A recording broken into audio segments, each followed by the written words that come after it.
അറിഞ്ഞേടാ പട്ടിയുണ്ടോ? പേടിക്കണ്ട ഇവൻ കടിക്കത്തില്ല.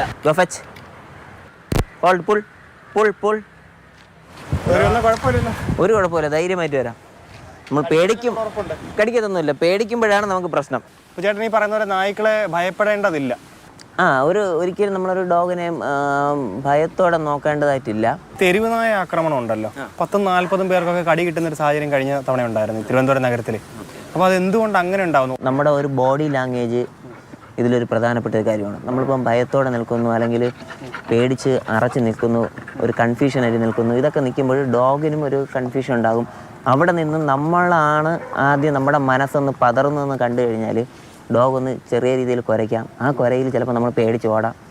ഈ ഒരു ഓട്ടത്തിൽ ശരിക്കും പറഞ്ഞാൽ ബാക്കിൽ നിന്ന് ഡോഗോ കടിക്കാൻ വേണ്ടി ഓടി വരാം. പക്ഷെ നേരെ മറിച്ച് നമ്മളൊരു കോൺഫിഡൻസോടെ നമ്മൾ നോക്കുന്നു, ആ ഒരു രീതിയിൽ നിന്ന് കഴിഞ്ഞാൽ ചിലപ്പോൾ ആ ഡോഗ് കുറച്ച് നേരം നമ്മളെ നോക്കിയിട്ട് സംശയത്തോടെ നിന്നിട്ട് അവൻ തിരിച്ച് പോകാം. ചില ആളുകൾ പറയാറുണ്ടല്ലോ കണ്ണോട് കണ്ണ് നോക്കുക എന്ന് പറയാറുണ്ടല്ലോ. അല്ല, അങ്ങനെ ഒരിക്കലും ചെയ്യാൻ പാടില്ല എന്നുള്ളത്. കാരണം എന്ന് വെച്ചാൽ അതിൽ ഒരാൾ ലീഡർ ആവാൻ വേണ്ടി കടി കൂടാറുണ്ട്. ചിലതെന്ന് പറഞ്ഞാൽ പലപ്പോഴും ഭയങ്കരമായിട്ട് കടി കൂടുമ്പോൾ ഇവർ തമ്മിൽ ഫേസ് ടു ഫേസ് നോക്കിയിട്ടാണ് കടി കൂടുന്നത്. അതായത് ചലഞ്ചിങ്ങിന് വേണ്ടി വിളിക്കുന്നത് പോലെയാണ്. അപ്പോൾ നമ്മൾ പോയിട്ട് അങ്ങനെ നോക്കുമ്പോൾ ഡോഗ് ആ രീതി കണ്ണിലാണ് നമ്മളെ കാണുന്നത്. അപ്പോൾ ഒരിക്കലും അങ്ങനെ ചെയ്യാനായിട്ട് പാടില്ല എന്നുള്ളതാണ്. ഇവരില്ലെന്ന് പറയുമ്പോൾ എപ്പോഴും ഒരു ഗ്രൂപ്പായിട്ടാണ് വർക്ക് ചെയ്യുന്നത്. അതായത് നമ്മൾ തെരുവ് നായ്ക്കളെ നമ്മൾ നോക്കുകയാണെങ്കിൽ ഒരു 7 പേര് അല്ലെങ്കിൽ 10 പേരെ അകത്തായിരിക്കും ഒരു ഗ്രൂപ്പായിരിക്കും. നമ്മളിപ്പോൾ ഡോഗ്സിനെ കൊണ്ട് വാക്കിങ്ങിനൊക്കെ പോകുമ്പോൾ ഒരാളായിരിക്കും കാണുന്നത്. പക്ഷേ ഇവന്മാർ കുരച്ച് ബാക്കിയുള്ള ടീമിനെയും കൂടെ വിളിച്ച് വരുത്തും. എന്ന് പറഞ്ഞാൽ അവർക്ക് എപ്പോഴും ആ ഒരു ടീമായിട്ട് വർക്ക് ചെയ്യുക എന്നുള്ളതാണ് അവരെ സംബന്ധിച്ചുള്ളൊരു കാര്യം. പ്രതിരോധിക്കുന്നത് എങ്ങനെയായിരിക്കും?